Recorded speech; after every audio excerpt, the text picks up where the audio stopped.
नमस्कार, Sat Sri Akal, Jai Hind, welcome to insightful knowledge. मैं हूं कमांडर संदीप धवन। आज एक ऐसे टॉपिक पे बात करूंगा जिसका मैं बहुत समय से इंतजार कर रहा था। वो मेरा थोड़ा करीब था मेरे से वो, और वो था लॉन्च पीएसएलवी का C62 मिशन जो था। पीएसएलवी मतलब कि पोलर सैटेलाइट लॉन्च व्हीकल, और ये 12 जनवरी 2026 को लिया गया था। लेकिन दुर्भाग्यवश ये मिशन जो था ये सक्सेसफुल नहीं हो पाया, और जो ये रॉकेट था ये क्रैश कर गया। इसमें बहुत महत्वपूर्ण भारत की सैटेलाइट्स थी और काफी सारी विदेशी सैटेलाइट्स थी। और ये बहुत इंपॉर्टेंट इसलिए हो गया क्योंकि इसके ऊपर EOS N1 करके एक सैटेलाइट थी जिसको भारत अंतरिक्ष में छोड़ना चाहता था, और जो उसके बारे में मैं आपको आगे बताऊं। क्या फेलियर हुआ ये? क्योंकि पीएसएलवी जो है भारत बहुत समय से लॉन्च करता आ रहा है, और एक तरह से कह लीजिए एक वर्क हॉर्स है इसरो का, जो इंडियन स्पेस रिसर्च ऑर्गेनाइजेशन है उसका। और भारत को बहुत बधाई मिली है, इसके लिए शाबाशी मिली है कि कितने कम बजट में भारत ने बहुत सारी उपलब्धियां प्राप्त की हैं। ये फेलियर इसलिए इंपॉर्टेंट हो गया क्योंकि इसके पहले 18 मई 2025 को भी सेम पीएसएलवी जो C61 मिशन था वो भी फेल हो गया था। और अगर डीपर जाएंगे, हम इसके अंदर जाके देखेंगे, तो इसके थर्ड स्टेज में जो कि विकास इंजन है, बहुत ही महत्वपूर्ण इंजन, उसमें 2 बार लगातार इग्निशन फेलियर की जो न्यूज है वो आ रही है। तो ये क्यों हो रहा है बार बार? और अगर आपको याद हो, एक बात मैंने की थी जब भारत का चंद्रयान जिसमें विक्रम लैंडर जो था वो लैंड नहीं कर पाया था, और उसकी स्पीड स्लो नहीं हो पाई थी, और वो क्रैश कर गया था चंद्रमा की धरती पर। तो उस समय मैंने कहा था कि क्या ये कोई सैबोटाज हो सकता है, और मैं बिल्कुल भी अफवाहों में विश्वास नहीं रखता, और ना ही मैं कोई सेंसेशनलिज्म में विश्वास रखता हूं।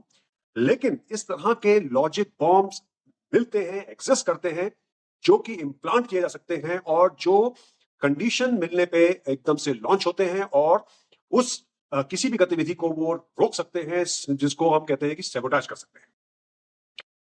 तो 2 बार लगातार इस तरह का इग्निशन फेलियर होना थर्ड स्टेज में एक बहुत ही संदिग्ध सी बात लगती है, क्योंकि हर फेलियर के बाद उस मिशन को रोक दिया जाता है, उसका पूरा ऑडिट होता है, हर तरह की चीजों को चेक किया जाता है, सप्लाई चेन से लेकर सॉफ्टवेयर से लेकर हर तरह की। लेकिन सेम फेलियर अगर दोबारा हो गया है तो एक बहुत ही संदिग्ध बात हो जाती है। और ये केवल मेरे दिमाग में ही नहीं आया, ये भारतीय सरकार के दिमाग में भी आया, क्योंकि उसके बाद भारत के नेशनल सिक्योरिटी एडवाइजर डोवल जो थे, ये पहुंचे इसरो में, और वहां पे जाके उन्होंने खुद वहां के साइंटिस्ट के साथ मिलकर जो ऑडिट चल रहा था इस फेलियर का, उसमें भाग लिया। तो बहुत गौर करने वाली बात है कि ये केवल एक साइंटिफिक बात नहीं रह गई थी, बल्कि एक नेशनल सिक्योरिटी की बात रह गई थी। इसका मतलब कि भारतीय सरकार को भी लगा कि चेक किया जाए कि भाई इसमें कहीं सच में कोई सैबोटाज का चांस तो नहीं है। तो 22 जनवरी मतलब कि 10 दिन की इस दुर्घटना के बाद जो मिस्टर डोवल हैं, ये पहुंचे Vikram Sarabhai space centre VSSC Thiruvananthapuram में, और वहां पे जाके उन्होंने पूरी छानबीन की। उन्होंने वहां जाके जो इंजीनियरिंग प्रोपल्शन सीक्वेंस है उसके बारे में, फ्यूल मैनेजमेंट प्रोटोकॉल के बारे में, और टेलीमेट्री डेटा उसके बारे में भी पूरी जानकारी ली। तो ये दर्शाता है कि नेशनल सिक्योरिटी एडवाइजर जो थे भारत के पहुंचे, और उन्होंने इस तरह की बातों के बारे में, इस तरह के जो पूरा सीक्वेंस हुआ था उसके बारे में जानकारी लेने की कोशिश की। तो इसका यही मतलब है, यही दर्शाता है कि वो भी सस्पेक्ट कर रहे थे कि वहां पे कोई सैबोटाज हो सकता है। Union science and technology minister Jitendra Singh जो थे, बहरहाल उन्होंने एक वक्तव्य दिया, एक स्टेटमेंट दिया, और उसमें उन्होंने क्लैरिफाई किया कि अभी तक की जो हमारी फाइंडिंग्स है उसमें इस तरह का कोई भी संकेत नहीं है कि वहां पे कोई सैबोटाज हुआ था। तो एक तरह से हमारे सामने से ये बात जो है वो हट गई। लेकिन अगर इस तरह की कोई घटना हुई भी होगी तो भारतीय सरकार उसको बहुत ही एक रैप पे रखेगी, क्योंकि वो नहीं चाहेंगे कि अगर दुश्मन ने इस तरह की बात की है और उनको पता लग जाए कि ये हमें पता लग चुका है। जो इसरो के चेयरमैन हैं S सोमनाथ, उन्होंने भी कहा है कि भाई ये एक परसिस्टेंट, एक लगातार एक हमारे को चैलेंज मिल रहा है कि जो थर्ड स्टेज में जो इंजन जो है वो वैक्यूम में रीस्टार्ट नहीं हो रहा है, उसका इग्निशन नहीं हो रहा है, और उसका हम इन्वेस्टिगेशन कर रहे हैं और उसको इम्प्लीमेंट करेंगे। इनफैक्ट आप ये देखिए कि इसरो ने गांठ बांध ली है कि हम इसको जल्दी रिजॉल्व करके और बाय जून 2026 तक PSLV 63 जो मिशन है उसका C63 उसको लॉन्च करेंगे। ये एक बहुत दाद देने वाली बात है और एक बहुत मानने वाली बात है कि उनका जो दृढ़ निश्चय है वो वहीं का वहीं बना हुआ है और उन्होंने कोई भी इससे ऐसा एक झटका नहीं लिया है कि हम और लंबा टाइम लगा रहे हैं। क्योंकि याद रखिए कि हमें अभी इसके बाद गगनयान का भी लॉन्च करना है जो कि ज्यादा हेवी रॉकेट्स यूज किए जाएंगे। फिर LV-M3 की तैयारी भी चल रही है।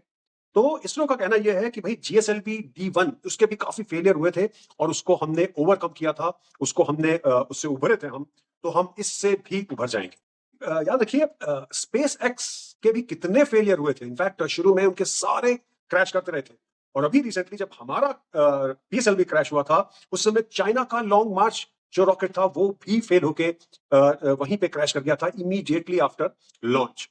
तो मैंने आपको बताया कि EOS 9 जो पिछले साल हमारा क्रैश हुआ था और इस साल EOS N1 क्रैश हुआ है।